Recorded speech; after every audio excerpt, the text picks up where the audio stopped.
Assalamualaikum warahmatullahi wabarakatuh. Nama saya Urfiarsila dari Prodi Manajemen. Kali ini kita akan membahas materi tentang sistem rujukan dan daftar pusaka yang dipresentasikan oleh kelompok 6 kemarin. Kutipan adalah gagasan, ide, atau pendapat yang diambil dari berbagai sumber. Kutipan terdiri atas dua jenis. Yang pertama ada kutipan secara langsung dan kutipan tidak langsung. Kutipan langsung adalah kutipan yang secara langsung penulis tidak melakukan perubahan apapun terhadap teks atau bagian teks yang dikutip. Sedangkan kutipan secara tidak langsung adalah kutipan yang tidak langsung penulis diperkenankan untuk menggunakan kata-katanya sendiri tetapi tidak mengubah makna pada teks asli. Ciri-ciri kutipan langsung ada 4. Yang pertama, tidak boleh ada perubahan terhadap teks asli.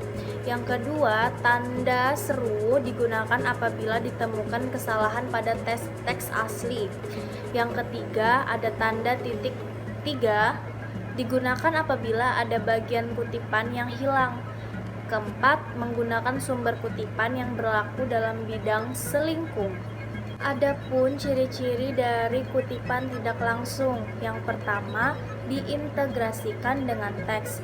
Yang kedua, tidak diapit oleh tanda kutip. Yang ketiga, harus menyertakan sumber. Catatan kaki. Catatan kaki adalah catatan yang diletakkan di bagian bawah halaman. Sering juga catatan kaki diletakkan di akhir bab dan sering disebut dengan catatan belakang. Menurut S. Nasution dan M. Thomas, catatan kaki atau footnotes adalah catatan pada kaki halaman. Kegunaannya untuk menyatakan sumber suatu kutipan, pendapat, buah pikiran, dan fakta-fakta atau ikhtisar.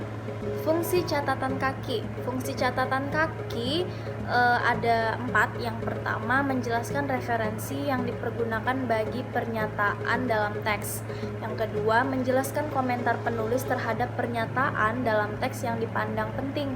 Yang ketiga, sebagai keterangan mengenai suatu hal yang dikemukakan dalam karangan ilmiah di halaman tersebut. Yang keempat, menunjukkan sumber lain yang membicarakan hal yang sama. Apa itu daftar pustaka? Daftar pustaka berisi keterangan mengenai sumber rujukan yang digunakan dalam penyusunan tugas akhir. Biasanya daftar pustaka ini meliputi nama pengarang, tahun terbitan, judul buku, kota penerbitan, dan nama penerbit. Terus ada juga daftar rujukan. Daftar rujukan ini dapat berupa buku teks, jurnal penelitian, laporan penelitian, tugas akhir seperti skripsi, dan terbitan karya ilmiah. Terus, daftar pustaka disusun secara alfabetis menurut nama belakang pengarang dan tidak perlu menggunakan nomor urut. Fungsi daftar pustaka ada 4. Yang pertama, membantu pembaca mengetahui ruang lingkup studi penulis. Yang kedua, memberikan petunjuk kepada pembaca yang ingin mengetahui lebih dalam mengenai tulisan yang dibacanya serta hubungannya dengan tulisan lain yang berkaitan. Yang ketiga, membantu pembaca memilih referensi yang sesuai dengan bidang studinya.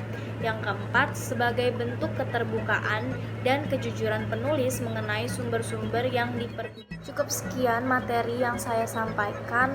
Kurang lebihnya mohon maaf apabila ada salah kata. Saya ucapkan terima kasih. Wassalamualaikum warahmatullahi wabarakatuh. Bye-bye.